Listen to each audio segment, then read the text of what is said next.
Tere päevast, austatud kolleegid siin klassis ja oma arvutiekraani taga. Täna räägime abielust ja armastusest. Ja nagu te mäletate, meie tsükkel, see minitsükkel on seotud kommunikatsioonivormidega. Me rääkisime rahast, me rääkisime sõjast ja nüüd räägime abielust. No tegelikult need kõik kolm on omavahel väga tihedalt seotud. Ma ei räägi sellest, et ei ole raha, ei saa abielluda. Aga see on palju sügavamad ja tihti palju dramaatilisemad seosed. Võiks küsida, et miks mul on selline järjekord, et ikka alguses armastus ja siis abielu. Aga kultuuri ajaloolast ei ole nii. Abielu ja armastus on esiteks väga harva seotud omavahel ja teiseks abielu institutsioon on palju vanem, kui armastuse kontseptsioon tekkis. Nii, nüüd alustame siis abielust. Eks praeguse abielu teooria üks klassik oli John McLennan. Tema raamat, mulle ei meeldi see sõna primitiivne, ma rääkisin sellest, arhailine abielu. Selline, jah, uurides ennekõike Ameerika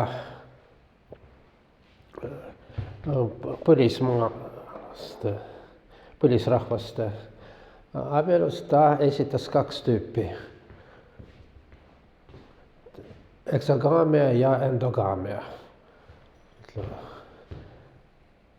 Eksogaamia, väljas abielu, jah. Väljaspool abielu ja endogaamia on siis abielu ainult. Ma panin siia sõna rühm. Rühm on väga ebatäpne termin, aga ta on antud juhul kõige üldisem. Meil on mingisugune inimeste grupp, kui selles grupi sees ei tohi abielluda, siis tohib abielluda ainult mingisuguse teise grupiga, siis on tegemist eksogaamsega. Ja kui ainult selles grupi sees, siis on endogaam. Endogaamia selline ekstreemne vorm on abielu lähisugulaste, ema ja poja, vennad ja õed. See on selline ekstreemne endogaamia. Siis on rühm on perekond. Osalistel, mitte kõikidel. Kui me räägime Egiptuse faraodest, siis esiteks farao on ebatäpne termin. Mitte kõik Egiptuse kuningad ei olnud faraod. Ja seal Egiptuse ajaloos meil on seal hästi mitu dynastiat. Ja see tsivilisatsioon kestis tuhandeid aastaid. Nii et seal, kui me räägime seal, vanasti seal 19. sajandil. 19. sajand ei ole vanasti, see oli eile. Aga seal on tõesti erinevad dynastiad, erinevad pealinnad, erinevad kuningriigid ja nii edasi. Ja seal osadel jutumärkides faraodel oli selline komme, et ainult perekonna sees. Miks on selge? Farao on Jumal. Ja Jumal ei saa tavalise naisega abielluda. Lugu seal Kreeka jumalad pidevalt seal seksisid just nimelt tavaliste naistega. Ja mitte ainult naistega, ütleme nii. Zeus seksis kõigega, mis ette juhtus. Nii, aga siiski abikaasa tal oli ainult Hera. Nii et see seks, armastus ja abielu on kolm eri asja. Nii, veel palju kuulsam mees on Louis Morgan, kes aborigeenid mulle ka ei meeldi. Ta uuris Ameerika põliselanikke, erinevaid rahvaid, ennekõike irakeese. ja tema väga oluliselt täpsustas seda, mis asi see eksagaamia on.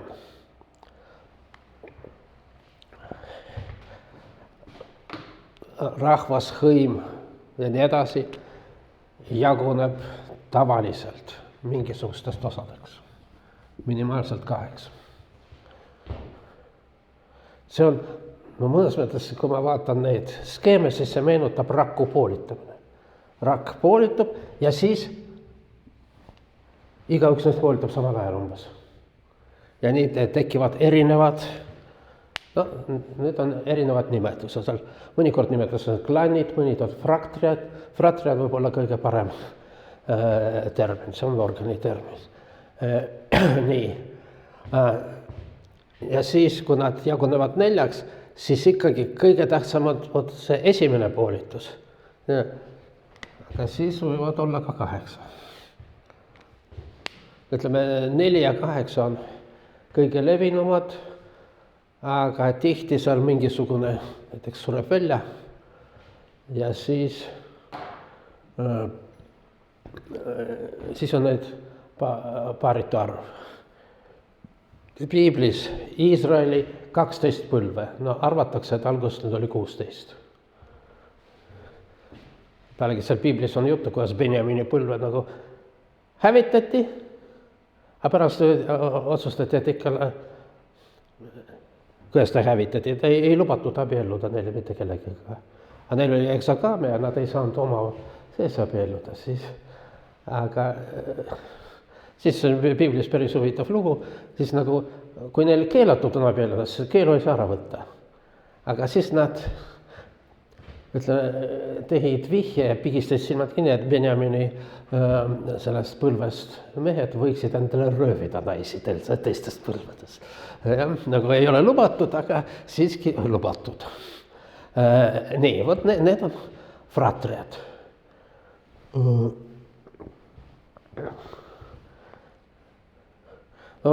Üks minu lemmiknäide on möödunud sajandi 50 aastate lõpus, kus Vene Teaduste Akadeemia Keeleteaduste Instituut korraldas ekspeditsiooni Siberisse. Aga ekspeditsiooni eesmärk oli väga kindel. Nimelt selgus, et seal Siberis on selline täiesti tundmatu rahvas keda.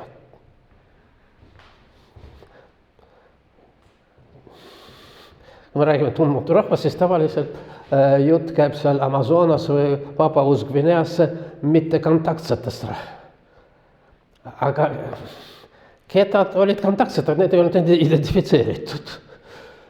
Nii, kuidas Siberi etnograafia ja paljud teised teavad, geograafia, geoloogia ja teised asjad arenesid 30-ndatel/50 aastatel. Selge on kuidas. Väljapaistvad teadlased olid vangistatud ja Siberisse saadetud ja seal nad siis tegelesid edasi oma uuringutega. Seal Solženitsõn kuskil, mitte vist arhipelaagis, Gulagis, kuskil mujal, rääkis, et selliseid loenguid nagu seal Siberis laagris ei saa üheski ülikoolis kuulata. Nii heal tasemel, nii väljapaistvad teadlased. No vot, ja siis üks minu meelest selle nimi oli Krinovitš, ma võib-olla eksin, ta rohkem kirjeldas Jukagiri, aga igatahes avastas rahvast, mitte keegi ei ole sellest kuulnud. Ja siis saadeti sinna ekspeditsioon juba seal sulaaeg. Need olid vabad inimesed, kes sõitsid, need varustati kõige moodsama tehnikaga, magneetilise fooniga, magnetlindi peale sai, kujutage ette, said väga täpselt fikseerida kõne.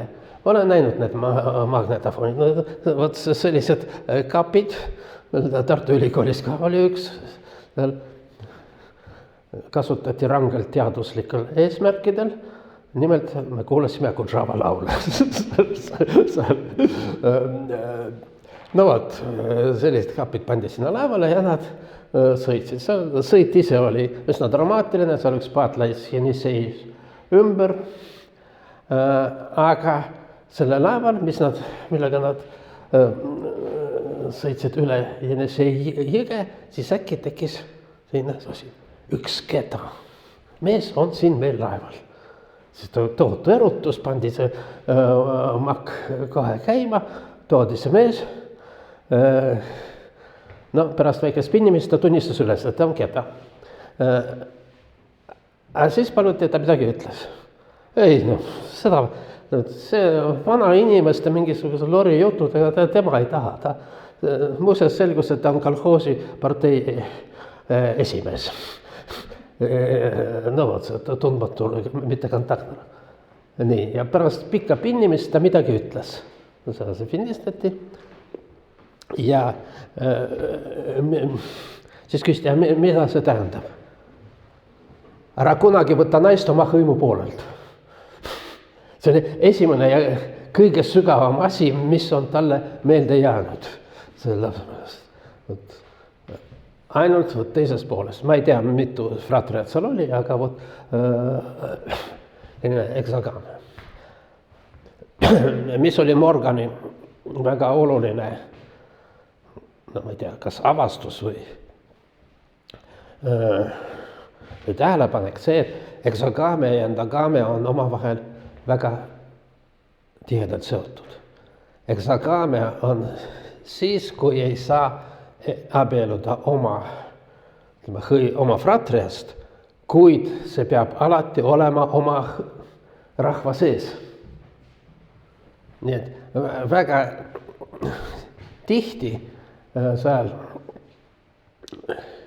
isegi ma öösel vaatasin Vikipeedias, endagame, nad ajavad segamini, kus ei tohi abieluda, näiteks jesiidid ei tohi abieluda. Jesiidid, teate, see oli see, ütleme, kurdide, kas päris kurdid või sugulasrahvas, aga ennekõike religioosne rühm, keda islamiriik sooritas sisuliselt genotsiidiaktid igasugused. Genotsiidiaktid võivad olla erinevad. Näiteks kui seal vägistati jesiidi tüdrukuid, siis see tähendab, et see tüdruk ei saa kunagi mehele. Ja ei saa lapsi.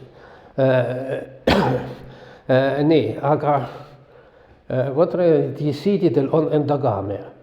Jesiididel on eksogamia, aga nad võivad abieluda ainult jesiididega, samamoodi ka druusidega, samamoodi alaviididega Süürias, samamoodi väga paljude rahvastel, aga seal ei ole, aga seal on nimelt eksogamia, aga oma rahva sees. Nii, selline range endogamia, kus abielutakse samas fratres, see on väga haruldane asi. Aga muidugi juhtub. Nii, see slaid on mul natuke vales kohas. Küll, aga kui juhtus, siis juhtub. Järgmine väga oluline abielu tehnoloogia seisukoha on Claude Lévi-Strauss'i algusartikkel, pärast see oli osa temast raamatust, suguluse elementaarsed mudelid või struktuurid.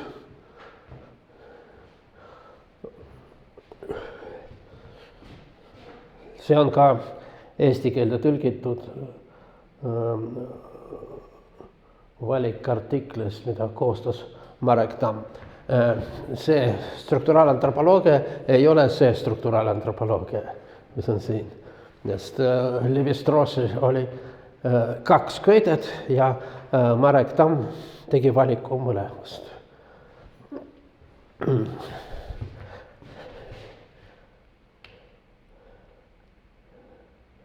Nii. Me tuleme Lévi-Strauss'i juurde natuke hiljem tagasi. Väga oluline abieluvorm oli dünastiline abielu. Et siin on teine põhimõte, et abielluda võib ainult võrdsetega. See ei ole ainult dünastiline abielu, aga näiteks Indias, kui on kastide süsteem, siis on nüüd väga rangelt reglementeeritud, kes kellega võib abielluda.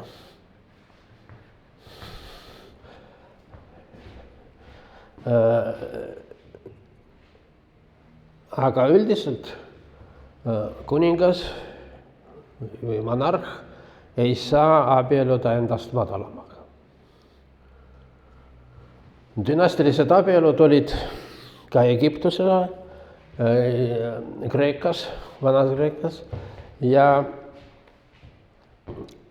keskajal, no ütleme kuni 18. sajandini Euroopas. Aga viimane dünastiline abielu oli 20. sajandil. Aga need ei olnud suured kuningad. Nii, aga mis oli, tähendab siin kaks põhimõtet. Esiteks, naine ja mees peavad olema võrdsed. See oli põhjus, üks põhjus, miks Vene tsaaride, no ütleme kuni Katariina teiseni, tsaaride tütred ei õppinud võõrkeeli. See oli keelatud neil. Poisid võisid, tüdrukud mitte.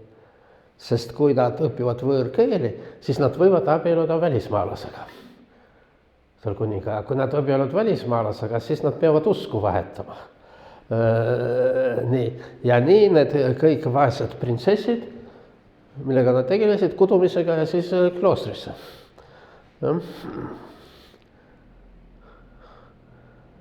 Tähendab, nagu lahutust ei olnud, aga äratüüdud naist võis kloostrisse saata. Siis mis läheb kloostrisse? See tähendab, et ta on maailma jaoks surnud ja siis võib jälle abielluda. No üldiselt seda harrastas ainult Ivan IV sulgudes julm. Aga ka Peetril olid, Peeter esimene ka tegi samamoodi. Niisiis, peab olema võrdne. Teine põhimõte on see, et see peab olema riiklikult kasulik.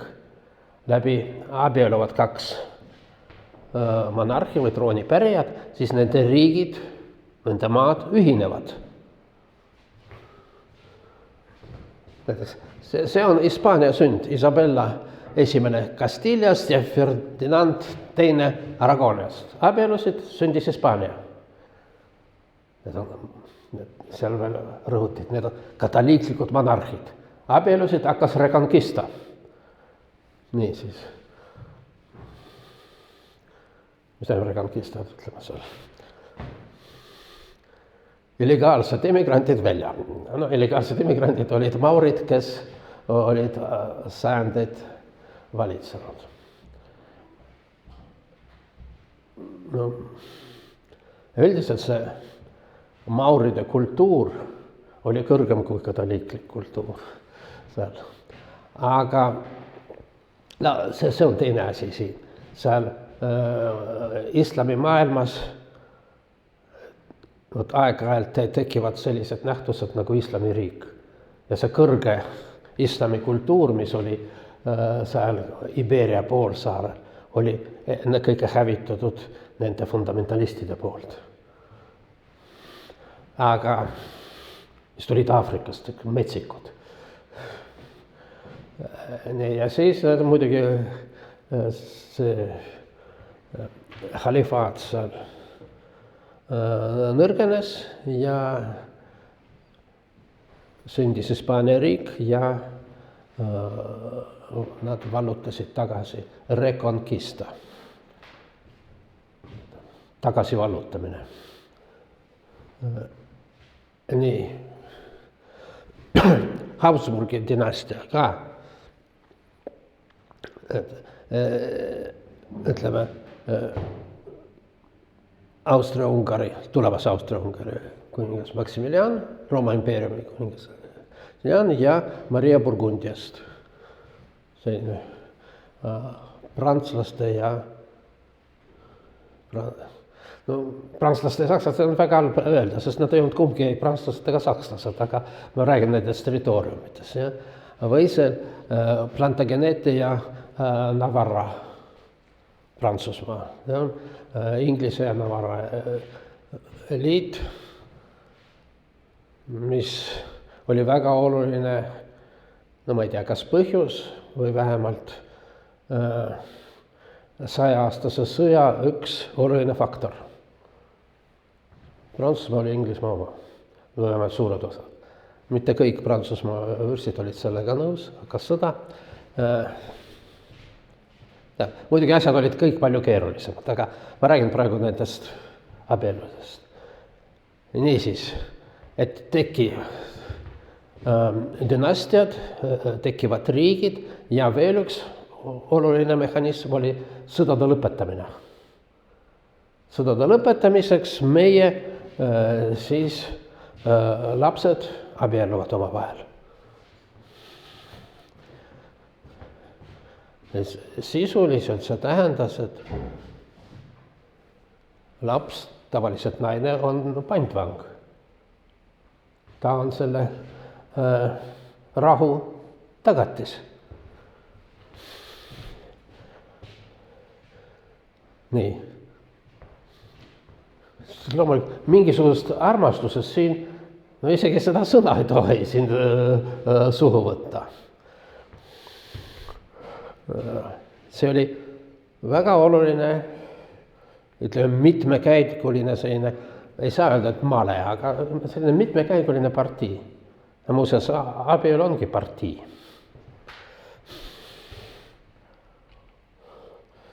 Mõtlesin mõned dünastiad. Need kõik omavahel sugulased. Kogu Euroopa valitsesid erinevad Habsburgid. Läbi abiellude ja läbi teiste liitude. No, mis kogu Euroopa? Ütleme, suurema osa Lääne-Euroopast. Tänapäevase Hispaaniast kuni tänapäevase Austriani. Ei, kuni tänapäevase Ungarini. Nii.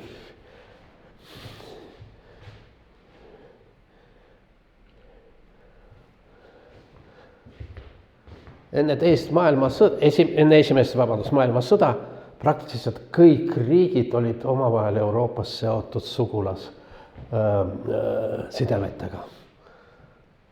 See vana daam siin on võib-olla üks võimsam monarh Euroopa ajaloos. Mitte Napoleon, aga Victoria. Täna oma lastele, igasuguste lastelaste abielludega ja nii edasi, praktiliselt kogu Euroopa oli võimunud läbi kuningate ja teiste valitsejate. Ja arvati, et see tagab igavest rahu. Muuseas, 19. sajandi lõpp, 20. sajandi algus, see on belle époque, see on kaunis ajastu. Kunstid, teadused, kõik õitsevad. Elu on õudselt peen, dekadentlik, paheline, aga sellest nii hea maitseline.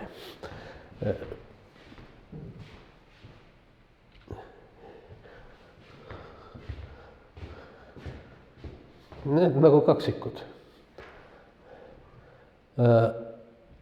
Kumb on kumb. Pilgust on näha. Lihtsalt nagu väga sarnased. Aga Georgil on selline karm pilk. Aga see on selline pehmo. Nii, need on Georgi ja Niki. See on Willi ja Niki. see, kusjuures kõik omavahel suhtlevad inglise keeles. Venemaal kuni Aleksander III, kes oli anglomaan, oli selline suhtluskeel teistega oli prantsuse. No seal oli üsna keeruline hierarhia Venemaal, et alluvad tohivad kuni tsaari poole, keisri poole pöörduda ainult vene keeles. Ja tema suhtleb alluvadega ka ainult vene keeles. Isegi kui ta seda keelt hästi ei oska. Romanovid olid kõik sakslased. Nii. Siis oma lähimate sõpradega, ja ütleme, selline intiimne ring, räägiti nagu kõik aadlikud prantsuse keelt, aga perekonnas saksa keelt. Nii, aga Aleksander III, see suur venestaja, oli tegelikult anglomaan. Ta üldse tahtis olla nagu inglane. Inglismaa monarh on kirikupea ja siis tema otsustas, et tema on õigeusu kirikupea, sest patriarhi ei olnud siis. Nii. See on eriti huvitav pilt. Nad, Willi ja Niki, mis siin pulli on, nad vahetasid mundrid. See Niki on saksa keisri mundris ja see saksa kiiver peas, aga see Willi deklareeris ennast vene keisrina. No, mis on nii head sõbrad, ma ei leidnud, mul kuskil oli see pilt, kuidas nad noorepõlves kolmekesi seal mängivad. Siis on nagu natuke rumal pilt, nad ütleme seal 20-aastased mängivad nagu 5-aastased. Seal mingisugune kiige peal ja nii edasi. No kuidas võimatu, et nende vahel võib tekkida sõda? Parimad sõbrad. Nii siis, no need on eriti sarnased, aga mitte sellepärast, et nende emad olid õed, aga nende isad olid väga lähedased sugulased nagu teiselt poolt. Nii et nagu nad topeltnõud.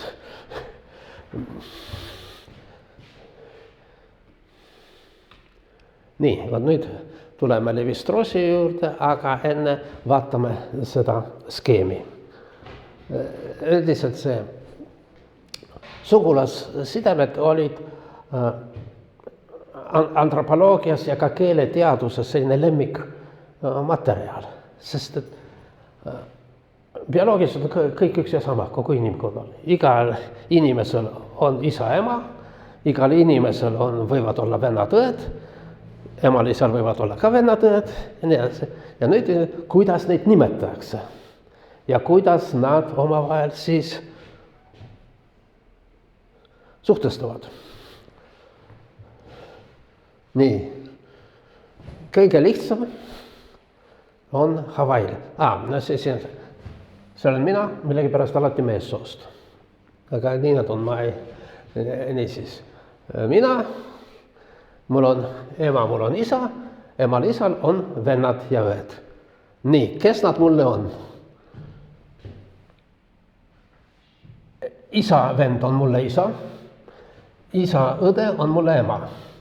Ema õde on mulle ema isa on mulle, ema vend on mulle isa. Ja need kõik, nende on minu vennad-õed. Happy family.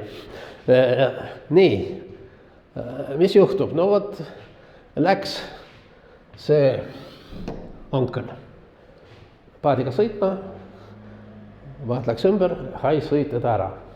Väga kurb, ma olin juba temaga harjunud.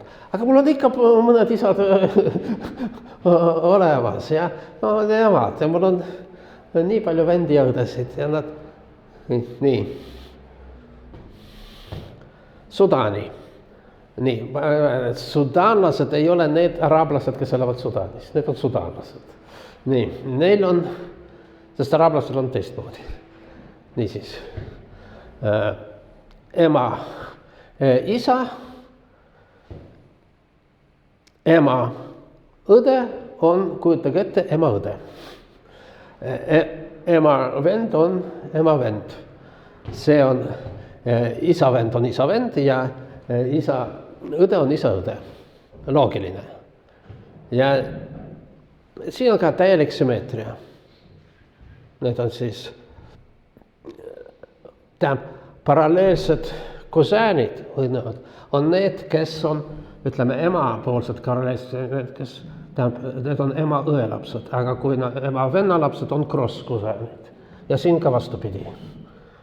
Isa venna lapsed on paralleelkusäänid, isa ja lapsed on cross-kusäänid. Nii. No, väga lihtne loogika, väga analüütiline. Eskimool. No, ütleme, peaaegu sama. Aga, ütleme, ema õde on tädi. Ema vend on onu.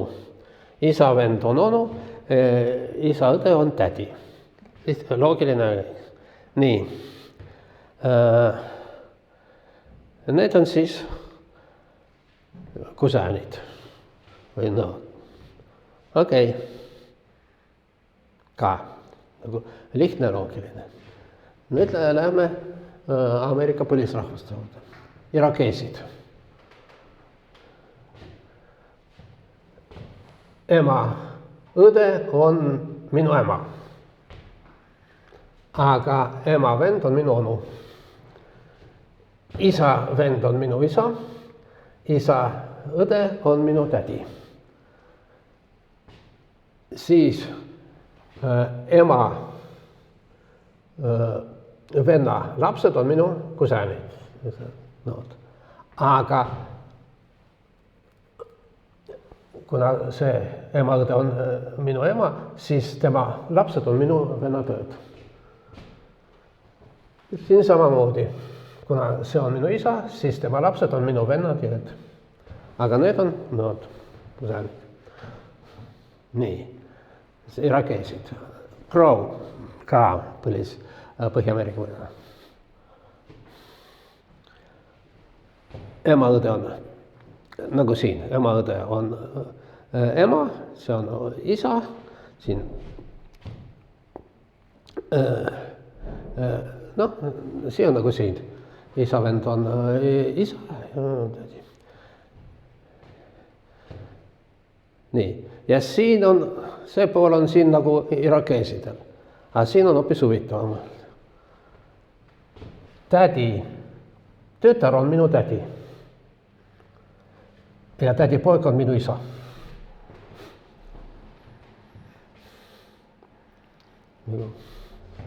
Huvitav lugu, jah? Amaha indiaanlased, põlis-ameeriklased. Nad on, ütleme, no need on oluliselt lõunapoolsemad. Nii. Ema õde on minu ema, siin on siis tema lapsed vennad õed. Onu, tütar on minu ema. Et siin on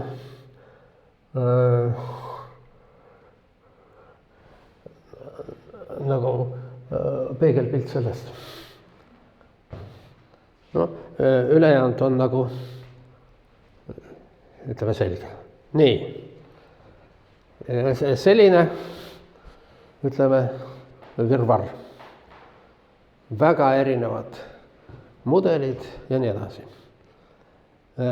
No, saad aru, et mul on siin ainult 6, aga need igasugused variandid on seal kümneid ja kümneid.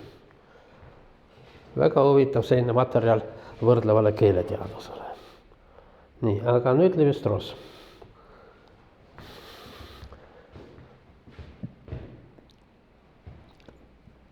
Peretüüpidest eristakse tavaliselt 2 asja.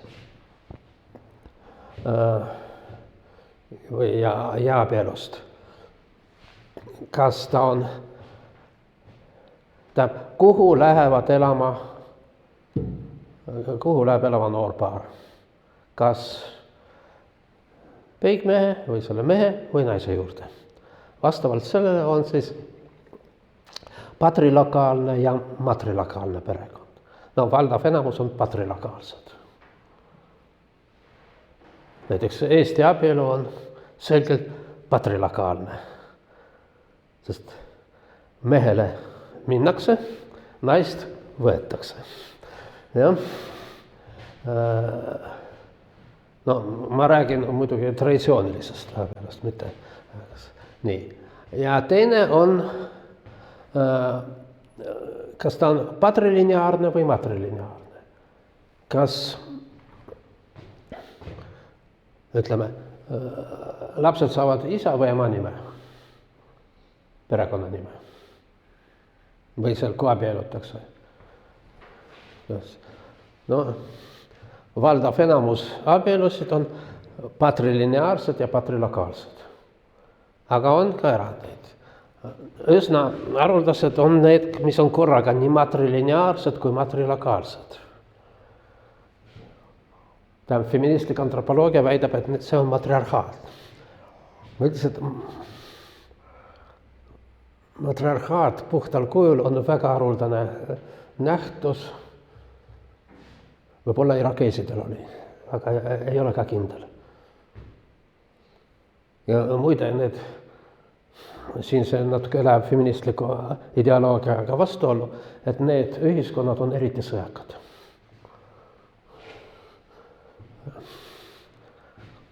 Irakeesid ei ole endonüüm, seda, need nimetasid teised. Need on nagu maod, ussid, neid ei tohi üldse usaldada. Nii, aga see ei ole meie praegu.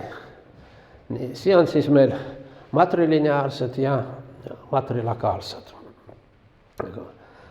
Trabriandid. No üldiselt praegu need, kas Kirivila või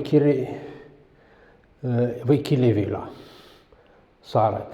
Trabriani saared, need on, kujutate, kus on Papua Uus-Gvinea, natuke kirde poole.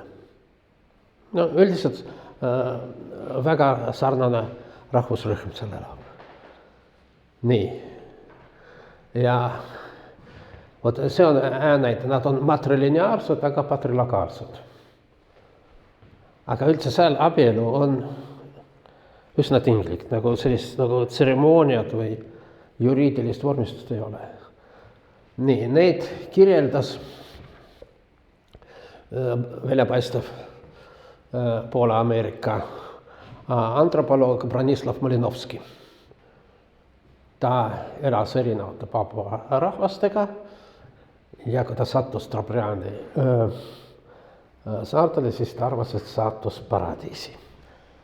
No, eriti pärast Papua Uus-Gvinea, kus kõik sõdivad ja tapavad teineteist, siis siin väga selline sõbralik ühiskond on olemas pilt, ma ei hakka seda näitama, kuidas see Malinovski istub selle trabriandlastega, no ei saa siis päris asjad, kas on puhuks või igatahes istuvad reas seal mingisuguse. Nii, mis seal on? Seal on väga vaba seksielu. Lapsed hakkavad imiteerima seksuaalakte 5-aastaselt. Ja vanemad neid ergutavad ja õpetavad. Kuskil alates 13 aastast nad kõik elavad juba seksuaalelu. Ja vabalt valivad ja vahetavad partnereid. No, kas ei ole siis paradiis? Ja, nii. Ja seal üldse ei ole sõdu.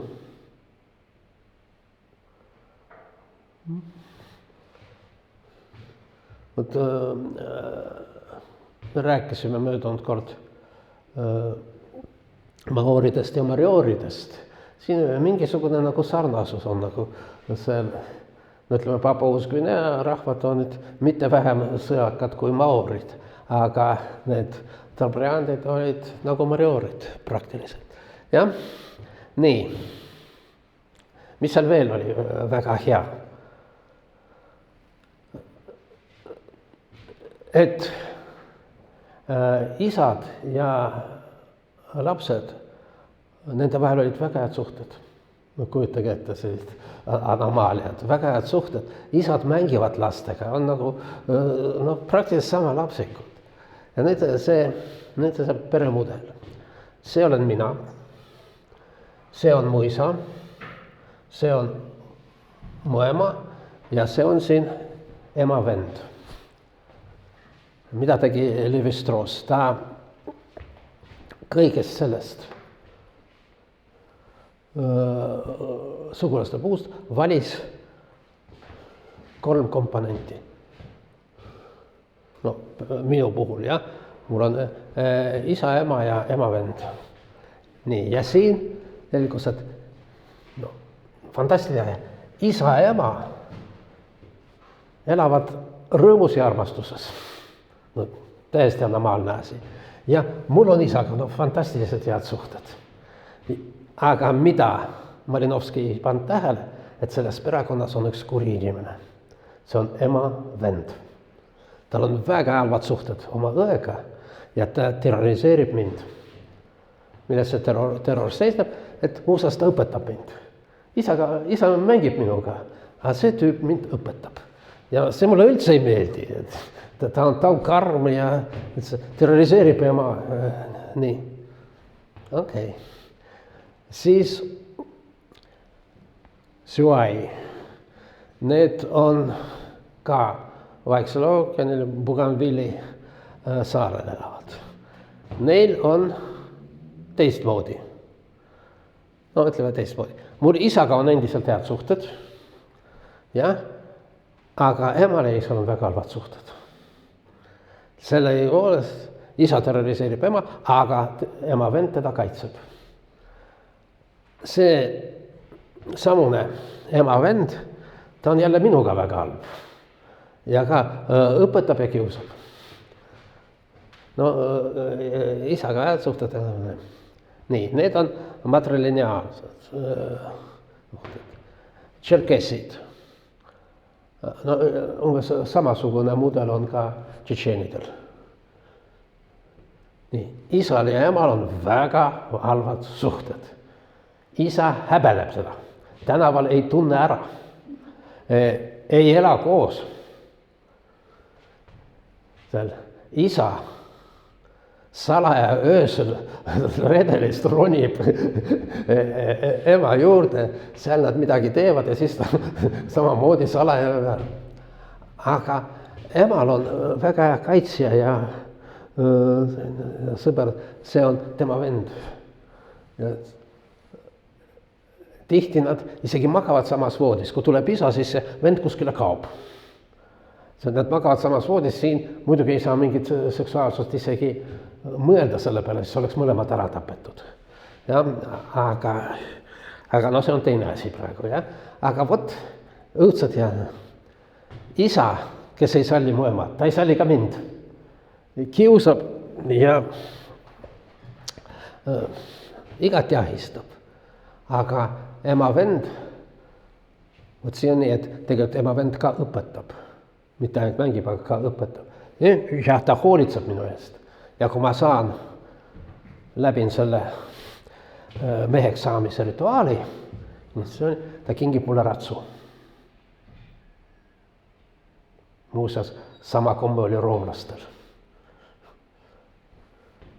Nii, kus juures roomlastel, see oli seadusega keelatud, sest need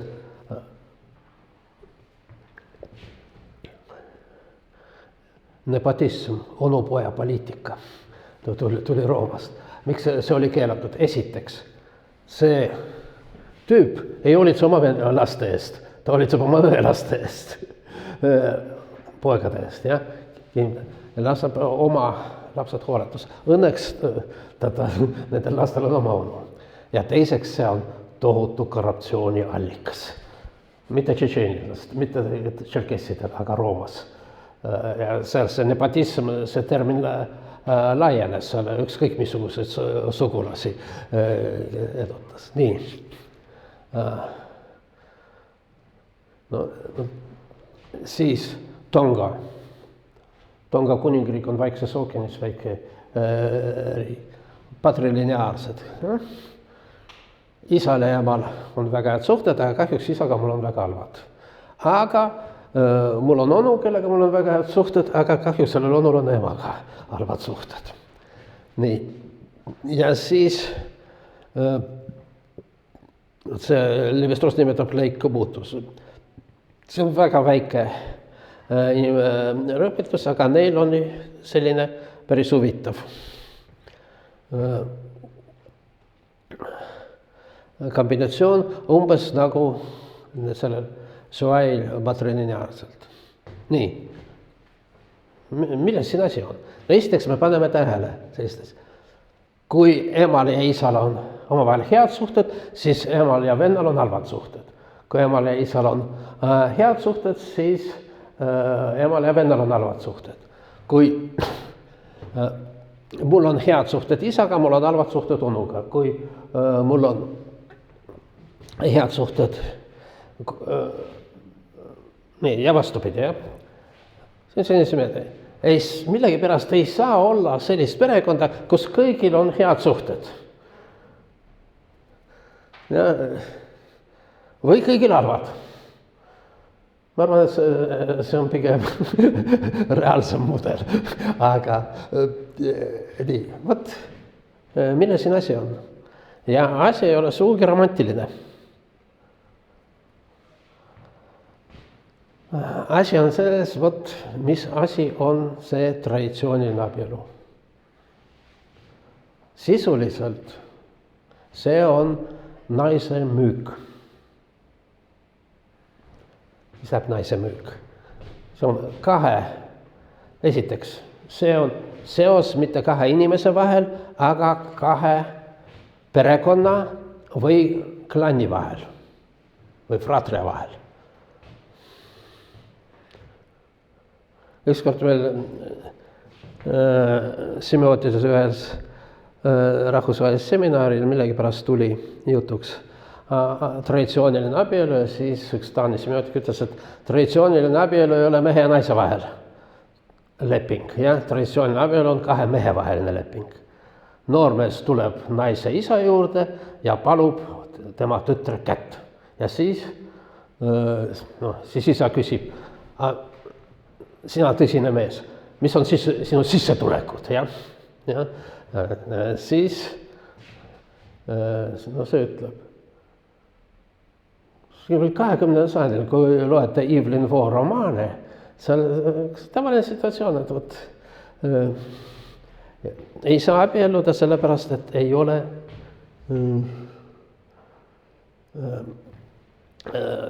piisavalt noormehel raha.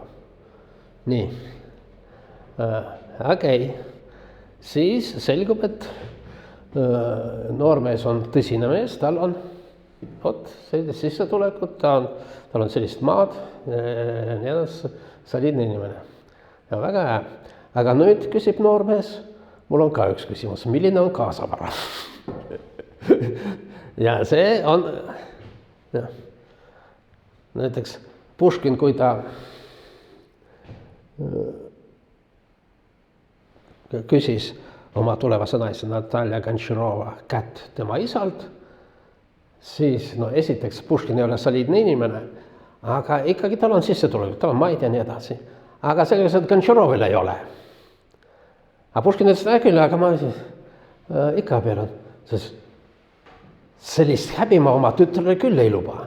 Ja mis siis oli? Siis Puškin pidi muretsema sellele äiale raha, sest et saaks sellest kaasavara. Sest muidu see tüdruk oleks häbistatud, bespredanitsa, ilma kaasavarata. Nii, need väga tõsised asjad. Ja siis võib-olla kusagil tuleb jutus ka ja veel teate, mis ma väga armastan teie tütart. See ei tee asja paremaks, ütleme nii.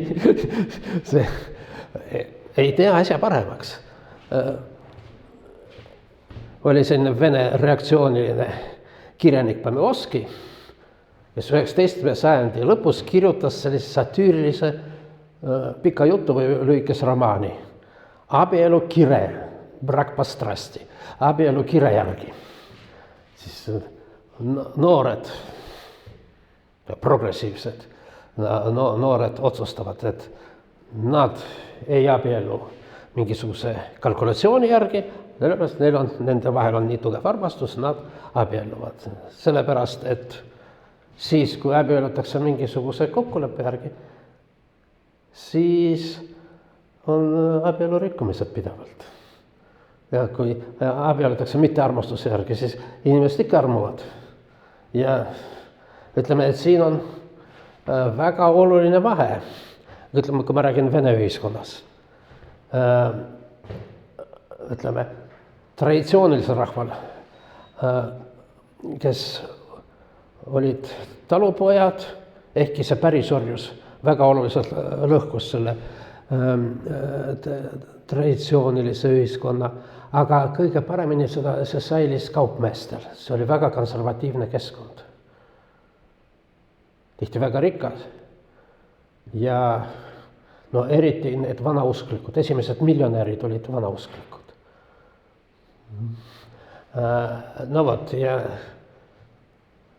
seal oli tohutu selline patriarhaalne väga range kord ja nii edasi. Niisiis, aga räägime talupoegadest. Nii kaua, kui tütarlaps ei ole abielus, tal on seksuaalse vabadus, ta võib läbi käia ükskõik kellega. Aga siis, kui ta abiellub, siis kõik. Kui ta siis rikub abielu, siis seda tapetakse. Seal olid veel palju hullemad asjad, ütleme see. Tavaliselt oli nii, et tüdruk oli palju vanem kui tema peigmees. Siis ta tuuakse patriarhaalse perekonna. Siis tema äi, kes on oma naisest palju noorem, siis nad hakkavad koos elama. See nimetatakse svajak. Seda loeti patuks, aga see oli tavaline komme. Nii, aga mitte perekonnast välja. Aadlikutel oli lausa vastupidine. Nii kaua, kui tüdruk ei ole abielus, ta nagu nunn, absoluutselt peab olema puhas ja... Aga siis, kui abiellub, siis uksed lähevad lahti, siis isegi Balzac, see on teinud Venemaal, Balzaci on need naine, abielus naine, kellel pole armukas, siis see on mingi häbi asi, et mis tal viga on. Nii, aga meestest ma üldse ei räägi. Aga need Panelovski, et nad abielluvad armastuse järgi ja siis on eluaeg truud. Mis siis selgub mõne aja pärast selles satüürilises loos? Et esiteks tekivad raharaskused ja muud olmeprobleemid. Ja siis mõne aja pärast selgub, et kui nad lähevad siis omavahel riidu. Ja siis mõne aja pärast mees otsib endale armukese. Ühesõnaga, armastus ei ole mingi põhjus abiellumiseks, ütleb see. Tol ajal Venemaal vastupidi. Juba tavaline oli just nimelt abielu armastuse järgi, aga eriti tudengitele nendele. Niisiis, tuleme selle juurde. Lepivad kokku. Eriti kui lähevad patriarhaalse perekonda. Nii, see naine elab seal uues perekonnas. See tema on nagu selline vääris ese, mis on soetatud ja siis keegi peab vastutama tema eest.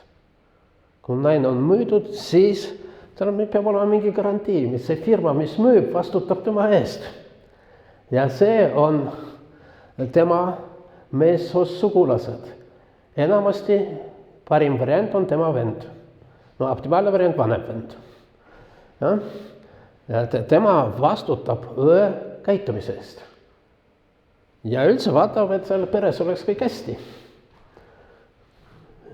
Nii et see emavend on hoopis midagi muud kui isavend.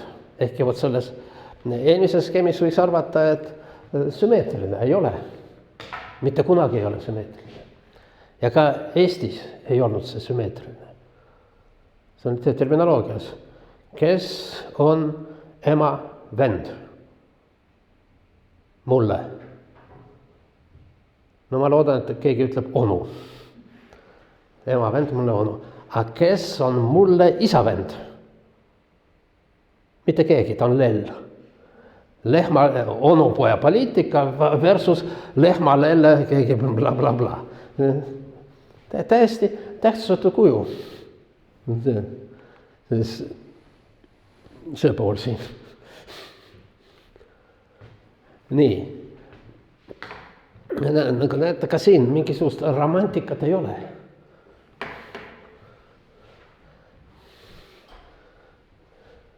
Teate, seda jätame välja. Nii. Räägime veel natuke abieluvormidest. Üks eksootilisemaid on see, kui Veneetsia doož abielub merega. Ja vähe sellest, et ta kord abielub mehega, ta iga aasta abielub uuesti merega. See on siis dooži kondol. Ja mis ta seal teeb? Ta abielub merega ja viskab merre oma sõrmuse. Vahetab sõrmuse. No sellega ta abielub korraga merega ja linnaga. No nagu ükskord me rääkisime, et linnad on enamasti naissoost ja Veneetsia. Kui keegi on näinud Fellini Casanovat, siis see algab sellega, kuidas seal pärast seda, kui doož on laulatatud merega, siis seal meres sünnib Veenus. See doož on nagu Veenuse isa meretilk, millest see Veenus sünnib. Ja nagu seal filmist mäletate, see Veenus kukub sinna ja sellest tuleb katastroof. Ja varsti Napoleon likvideerib Veneetsia vabariiki. Nii. Kus see komme tuli?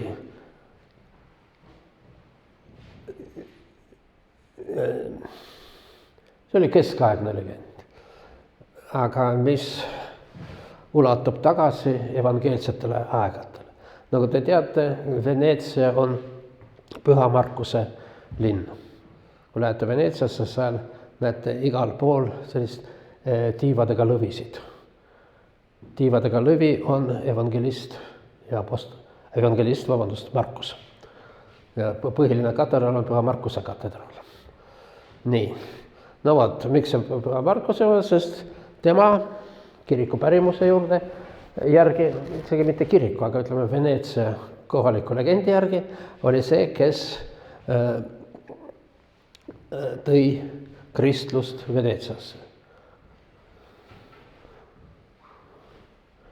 Ütleme, veneetsalased võib-olla olid need viimelased roomlased. Barbarid ei vallutanud Veneetsiat, sest see oli seal soo ja kuskil need seal roomlased pagelesid ja tegid endale soiste saarte peal sellise linna. Ja seal apostel Markus neid siis legendi järgi ristiusutas. Nii. Ja siia viskas oma sõrmuse merre. Siis kalur püüdis kala, aga püüdis sõrmuse. Ja ta sai aru kohe, et see on, no üldiselt kui leiad kuldsõrmuses, jätad endale. Aga see kalur oli, tal oli vastutusrikas selline.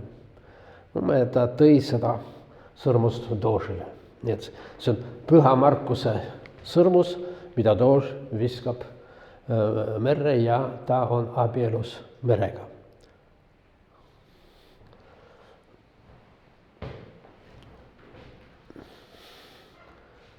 Paljudes traditsioonilistes ühiskondades, kus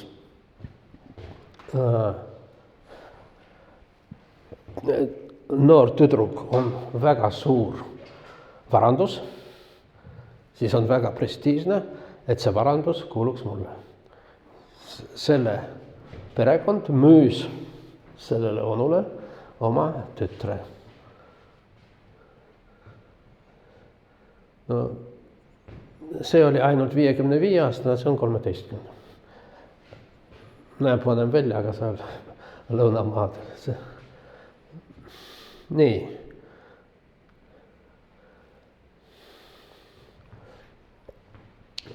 Abieluga seoses on veel üks kole komme, see on aumõrv.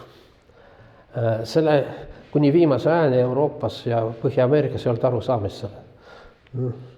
Ma lugesin lehes, et seal mingisugune mees Brasiilias tabas oma naist teda petmas ja siis ta tappis oma naise. Ja see aumõrv. Ei ole aumõrv. See on armukad idioot, aga aumõrv on midagi täiesti muu. Sest see mees ei vastuta oma naise. Vastutab tema. Aumõrv oleks see, kui selle naise vend või isa oleks ära tapnud. Nii. Kuidas see tuli Euroopa nagu teadusse ja Põhja-Ameerika seoses suure hulga pagulastega, immigrantide 3. maailmast. Ja äkki Londonis avastati, et avastati uus, sulgudes väga vana kuriteoliik, aumõrv. Ja see kasvab kogu aeg.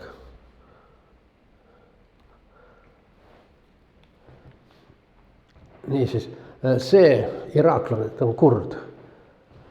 See oli täiesti rabas, sellepärast, et see väga haritud inimene, insener, väga edukas seal USA-s, aga tema tappis oma tütre. Mis see tütar tegi? Kohtus noormehega valest klannist. Kusjuures see noormees oli ka moslem. See ei ole nii, et seal mingisuguse kristlasega või ateistiga. Ei. Võta kohe aru, et see on Roome ja Julia lugu.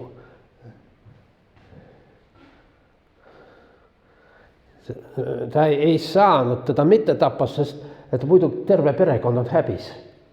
Sellega, et ta tappis oma tütret, ta päästis perekonda häbis, mis sest, et ta läheb eluks ajaks vangi.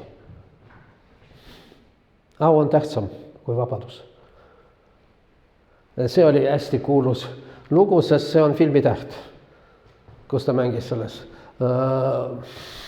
Harry Potteris. Aga ka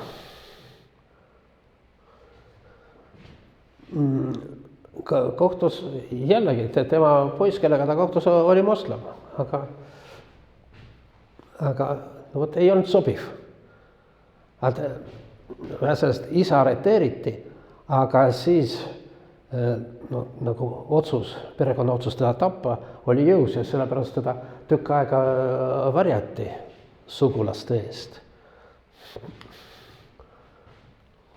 Ja vend ei saanud, siis isa ei saanud, sest siis isa pandi vangi.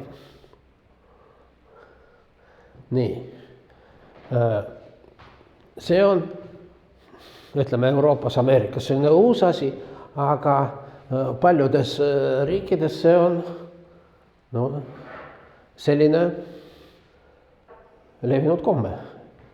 Ja Jordaanias on hästi huvitav, et Jordaanias selle komme vastu võitleb kuninganna Rania. Ja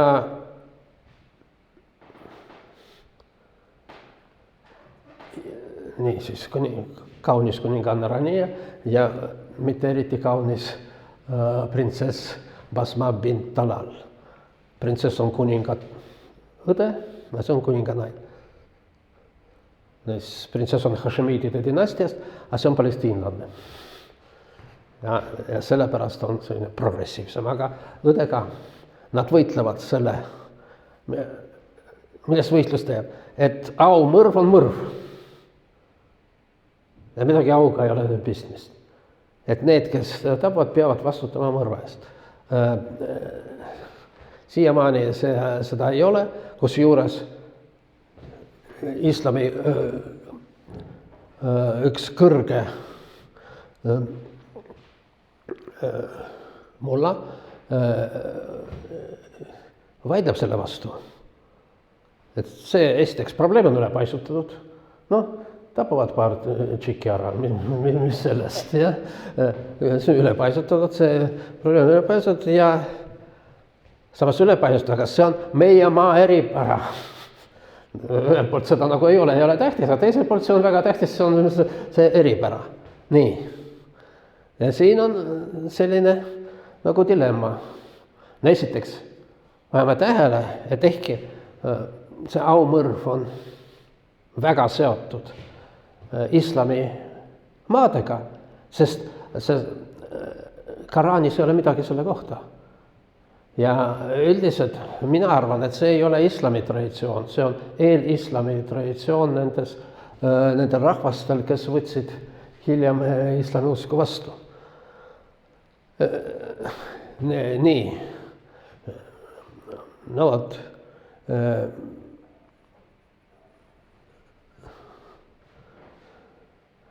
See on Pakistani ajakirjanik, kes võitleb oma mõrvade vastu. Kui me räägime nagu meile lähedamatest piirkondadest, siis Tšetšeenias ja muuseas Gušetias ja Dagestanis on aumõrvad. Aga Nordi Muhadžejev, see suurepärane, miks ma teda tsiteerin? Sest tema amet on suurepärane. Ta on inimõiguste volinik. Ja võitleb inimõiguste eest, et Tšetšeenias, miks see aumõrvad on? Naised on süüdi. Tšetšeenias kohtab naisi, kellel on ununud mägilannate käitumiskoodeks. See on väga õige, see on mägilannate, see ei ole islami koodeks. Mägilannate koodeks. Juhtub, et sellise naise suhtes teostavad solvunud meessugulased oma kohut. Asjad juhtuvad. Õnnetus juhtub. Kadõrov on mitu korda võtnud sõna selle. Mul on õigust oma naist kritiseerida. Naisel seda õigust ei ole. Meie naine on kodupere naine. Naine peaks teadma oma kohta. Jah, nii. Kuidagi läks liiga ägedalt hakkab oma kohta teadma.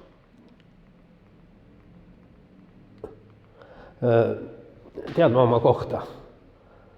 Naine peab meile armastust andma. See näiteks, et perekonna sees vägistamist ei ole. Naine peab andma meile armastust. Naine on omand ja mees on omanik. Meie maal, kui naine käitub halvasti, vastutab tema mees, isa ja vend. See, et mees vastutab, see on juba selline Tšetšeenia innovatsioon. Mees üldiselt ei vastuta.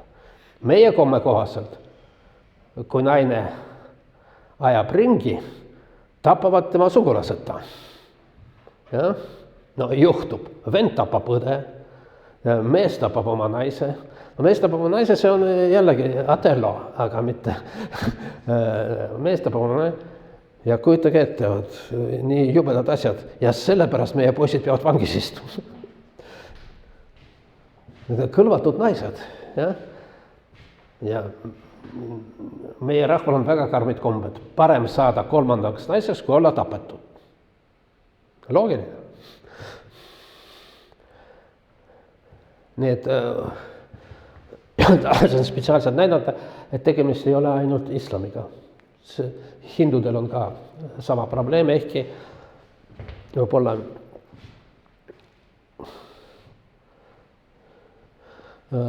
mitte nii ütle, see India on väga huvitav ühiskond ja seal väga paljud asjad on väga ütleme looritatud.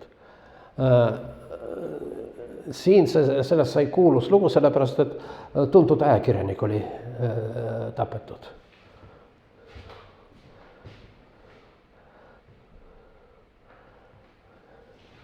See on Afganistanis.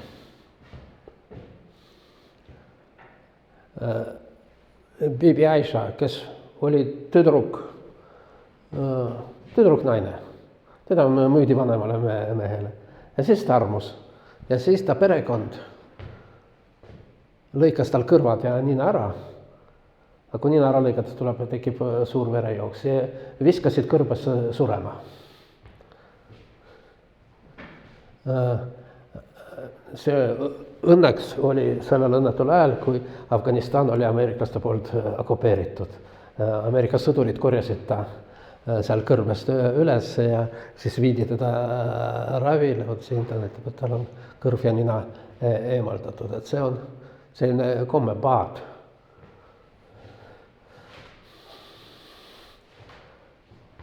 Nii. Ja teate, armastuseni vist täna ei jõuagi.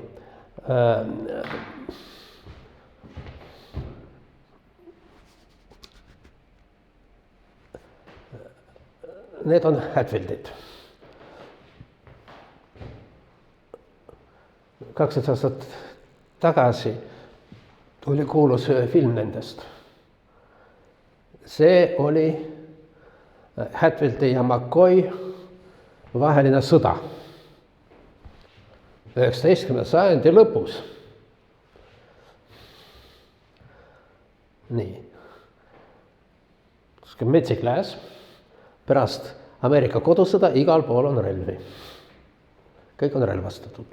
No pealegi Ameerika põhiseadus lubab kõikidel omada relvi. See on see huvitav, et see vanamees on šerif veel. Nii. No vot. See on kaudselt seotud abielumisega, see meie süžee. Ei mäleta enam, kes, kuidas ja mingisugune asja on. Üks selle klanni liige tappis teise klanni liige. Ja siis, no vot, me ükskord juba rääkisime veritasust, siis peab tapma kedagi sellest teisest klannist. Nii, keda tappa? Ütleme, meil on 2 klanni. Ja siin vot nemad tapsid kedagi. Meil, seal vist oli üldse õnnetusjuhtum. Jahjal. Kedagi A-d. Täiesti süütud inimest. Mida meie peame tegema? Kui me lähme ja tapame nüüd seda B-d, kes seda tappis, siis sellega me ei taasta tasakaalu. Sest A oli süütu, aga B on süüdlane.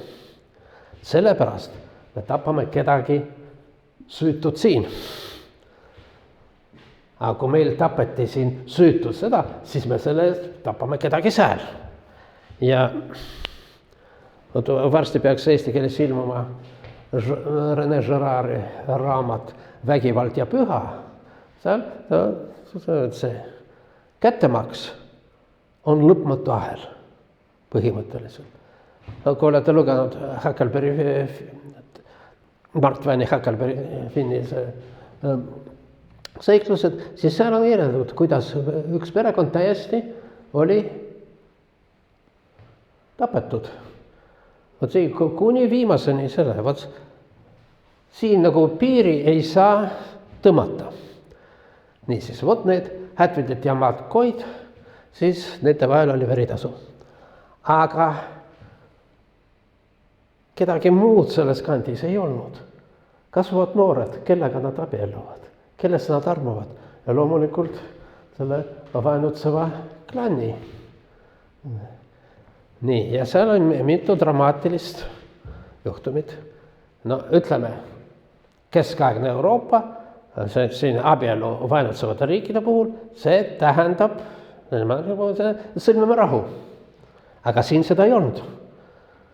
Seda hullem, esiteks, no kui meie tüdruk läheb, jookseb sinna üle, siis ta on reetur. Ja see asi läheb veel vähe sellest, et nemad siis tapsid meie süütud poisikest, nad veel varastavad meie tüdrukuid. Ja, see tekitab veel surma vähe. Mitu korda oli püütud neid niimoodi lepitada, aga midagi ei tulnud välja. Olid veel huvitavamad lood, kus anti oma tütar teisele, et ta nagu teestleks, et ta on seal naine, aga tegelikult on meie agent ja ta juhib meie poisid, kes lähevad sinna tapatööle. Nüüd 19. sajandi lõpp tsiviliseeritud maale, see ei ole mingisugune seal isoleeritud hõima Papua Uus-Gvineas või need metsikud taliibid, ei. Ja veridad. Shakespeare'i Romeo ja Julia on täpselt see lugu. 2 võrdselt väärikad suguvõsa, Mantekid ja Capuletid ja nende vahel selline vaen, mis armastus ei saa neid leppida. No Shakespeare'i armastus ei saa neid lepitada, aga lepitab surm. Ja hertsog ütleb, et aitab jamast. Ja ülemvõim. Nii, aga võib-olla armastuse helgemast poolest räägime siis järgmine kord. Ja helgemast poolest räägime sellest, kuidas armastus on surmav haigus.